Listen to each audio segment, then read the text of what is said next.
G'day there fellow cobbers and cobbettes, this is I Read Reddit, and today I'm going to be reading some more Entitled Parent stories. If you're new to the channel, then how's it going?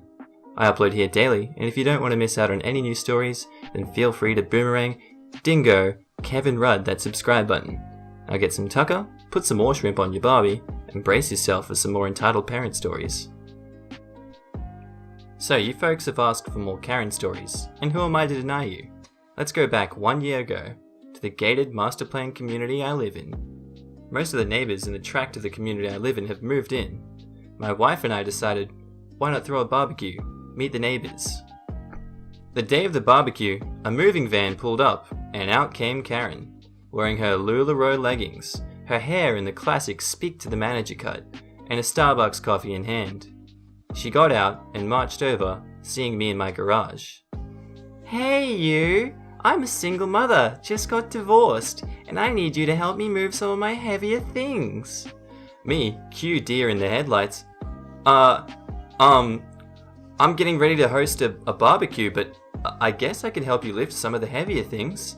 Oh, a barbecue? Lovely! We love barbecue. Oh, what time should we be there? Well, I'm trying to think of the nicest way to tell her no. It's been planned for a while, and we kind of already have got all the food that we needed, and oh, no worries, my kids don't eat much, and my father and I will eat anything. She started pulling me over while I silently willed my wife to come out of the house. So are you married? With a hopeful look in her eyes. Yes, very happily. She frowned. Well, there's bound to be lots of single men at your party, right? No, everyone's a couple, save a few older women and one older man. So is this stuff heavy? Oh, here comes my dad with the U-Haul! So he pulls over, the kids get out, the younger one screeching at the older one, exclaiming the house looked like crap. At this point I'm wondering if I should try to run for it. The father notices me and says, "Thank God, no way I can carry half this stuff." I end up helping for an hour, then thankfully my wife, who was now up, she works nights, was looking for me. I gleefully ran home, thankful I never told her the time of the party. Cue to 7, and we're all lightly buzzed, food consumed, hanging by the pool, when the doorbell rings.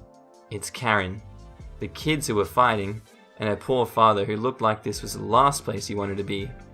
Hi! Hope you all have lots of food. We're starving. Well, I explained to you we only had enough for those who were invited. What? You couldn't save us 4 hot dogs? My kids are hungry. Oh, come on. I'll take us for pizza. Yay! And then Karen replies, way to make my family welcomed. She then turns and walks off. If you read my last post, which you probably didn't, you know I work at a hotel with a pool and a fish pond. Both are freshwater pools. Or pond, I suppose. Regardless, here's the story. So here I am, as a towel attendant. My job is rather simple. Sit and give people towels. However, mostly due to boredom, I do odd jobs that the lifeguards or other staff don't have time for, such as fishing out a guest's room key. It had fallen in at some time and the owner had forgotten it. Whenever we find a lost key, we take it to the front desk, obviously. Now oftentimes it falls onto the shallow and close part of the pond, allowing for easy retrieval. But this time it didn't. It fell into the deep and far part of the pond. We have a skimmer for this, but it was too short to reach, even when extended out. We don't want the fish to mistake the card for food and eat it. No doubt that it would kill most of the fish in the pond if they ate it. So, me being the glowing brain genius I am, decided to A. walk across the slippery and sharp rocks, and B. retrieve the card with a C. broom handle. Why? Because I have nothing better to do. I'm in full uniform too, so it would be nearly impossible to mistake me for another one who isn't an employee. As I walk towards the spot on the rocks, people give me looks, but go about their day. Who cares, right? The employee clearly has a job to do. Once I reach the closest spot to the card on the rocks, I begin to prod at the card, trying to move it closer and closer to the shallow part of the pond. All the lifeguards are busy, so I'm gonna have to do this one alone. Some of the fish have the fantastic idea to swarm around the card and handle, making it harder to retrieve it without hitting the fish, which would make my task redundant. I'm trying to help the fish, not hurt them after all. As I begin to have success, the smaller fish move around the card. I smack the bottom of the pond to ward them off. All is going well until I hear a yell and something land next to me. I look over and see a medium Tim Hortons cup, Canadian Dunkin' Donuts. It's filled with somebody's coffee. I look up and see a woman with an angry expression and worse, yell. It's a short distance between the two sides, so I can hear her quite clearly. What do you think you're doing? Are you trying to kill the dang fish? For the moment I ignore her. I pick up the cup and toss it onto dry land. Continuing to move the key more, I eventually drive it onto the shallow end. I take off my shoes and roll up my pants to retrieve it. I shuffle as to be more careful around the fish, who by the way didn't stop swarming for the handle or the key. As I pick up the key, I hear someone else get into the pond. Probably one of the lifeguards, or who knows. But the next thing I know is that I feel a force against my chest, and I'm flung back into the deep end. Tragedy of tragedies, I lose the card again. I push myself up to the surface again. I hit my back on the fall, but other than that I'm okay. I push the water off my face and look at my assailant. It's none other than the woman who threw her trash at me. Her shrill and loud voice made my ears ring. Serves you right, you murderer! Trying to spear a poor innocent fish with that pole of yours! I can't believe nobody tried to stop you before! Her smug look is enough to pee someone off. After quickly getting my bearings, I fire back. What the heck do you think you're doing? You could have killed me! He scoffs and rolls her eyes. I was pretty angry at this point, but her reaction was just fueling it. I stopped you from hurting those poor fishies. You homeless people will do anything and go to any lengths these days. Now mind you, I'm in uniform, with a name tag on. I'm not homeless. I work here. I was getting a plastic card out of the fish pond. She smiled and told me, You clearly weren't. I've already told security about this and they're on their way. Real smart lady. Once the security gets here, she starts crying like a puppy, spewing lies and such. I didn't catch exactly what she said. I was busy telling my co-workers, the guard who knew who I was, and eventually explained that I was a worker. Eventually she leaves, and I think this is over. But after about 5-ish minutes, while I was writing this, I get a courier tell me I need to talk to my manager. Classic. Entitled person tells the manager. But thankfully the manager is simply commending me for my action and discretion. I even got a small raise out of it, so I was happy. He offered me compensation for my injury, but I said it wasn't necessary. I'm not sure where the lady is at the moment, but I do hope you enjoy reading this post. It ended well in the end, or for now at least. If anything happens, I'll be sure to update you. So I've got a dog who, as a shorty, is stuck in puppy mode. She's cute as, and is normally a fur explosion with big soulful eyes and sweet little floppy ears. Most people see her and go, "Aw, what a lovely dog." They'll make conversation about her. She hides, anxiety due to being abused before I got her, and we go our separate ways. As a part of socializing her more, I took Doggo down to the local shopping center. We'd sit outside and hang around near people, but she had places she could hide and watch people. It worked well. People saw her, said hi to her, and moved on. Not one entitled parent though. I was scrolling through my phone when I noticed Doggo getting into hide mode, and suddenly a woman pushing a stroller appeared. "Excuse me," she said excitedly. "I just wanted to say your dog is so cute." "Oh, thank you. My daughter adores her." I looked at the kid in the pram. The kid was definitely not old enough to express any sort of opinion about a dog. "Oh," I said, dubious. "That's lovely." "She'd like your dog." I laughed. The entitled parent did not laugh. "Oh, sorry. You're serious?" "My daughter has an attachment to this dog.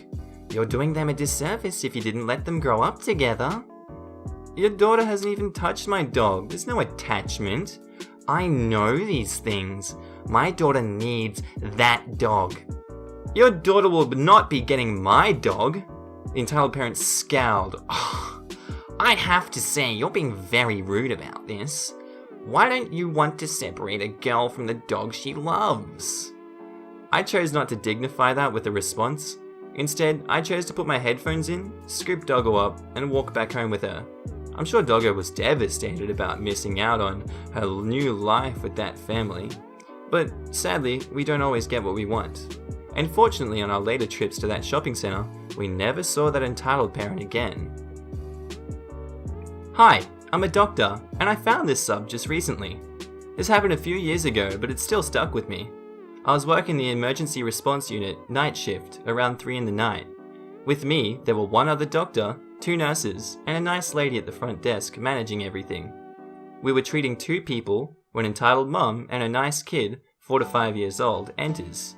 The kid fell from his high bed and his knee was bleeding and his ankle hurt. They were told to wait a few minutes since we were not really busy.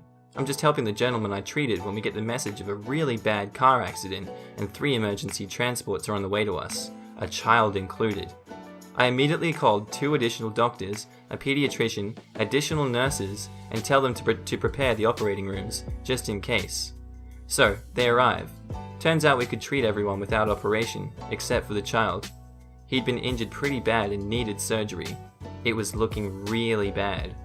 So the pediatrician and the operating doctors rush him to surgery. So in the meantime, I clean a room and get to the entitled mother and the nice kid. They have complained to the front lady 3 times in around 1 hour. Since everyone was busy, I get out to them myself to get him into the small ER room. She was fuming. Why did we have to wait that long? Well, I'm really sorry, but we had a really bad emergency and... I don't care! We were here first! Don't you hear my kid crying? The kid was playing quietly. He's in pain and you let him suffer! You like to do that to kids, don't you? The front lady comes. Is there a problem? No, I guess not. I'm just gonna take them to treatment. Not good enough to the mother. I say to her, can you bring your kid into the room so he doesn't have to walk? Don't you apologize to him? Listen, I'm sorry you had to wait, but I just can't see the future. There was an emergency, and we had to treat them first. Now please, come with me now. But we were told we had to wait a few minutes. Yes, but we can't plan everything now. Bring your kid in the room. She actually does it. The kid wasn't actually in pain as long as he didn't walk around. So I could start without the kid being really scared. I treated the knee. He had to wear a supportive splint for the ankle for a few weeks, but that's it. The kid was very brave. He didn't cry at all and asked many questions. I rewarded him with candy afterwards. So, about the splint. You don't have to pay for it, but you give it back when the injury is healed. She didn't want that. She wanted to keep it for whatever reason. But my shift was over and I headed home. I mean, I get it somehow. I'm a mum too, and I'm also scared when my child is hurt, even if I'm a professional. You're both tired and don't want to be there at night, but imagine if the child in the emergency was yours and dies because of a scratched knee. Okay, I'll admit, that was a pretty grim ending. Sorry about that one. But, yeah, just watch another video and I'm sure we can lighten the mood. Anyway, guys, thank you for watching that ending, that video, that whatever. And I hope you just have a good day, good night, wherever you are. Shout me a comment, I'll reply, see what's going on. And yeah, talk to you guys later.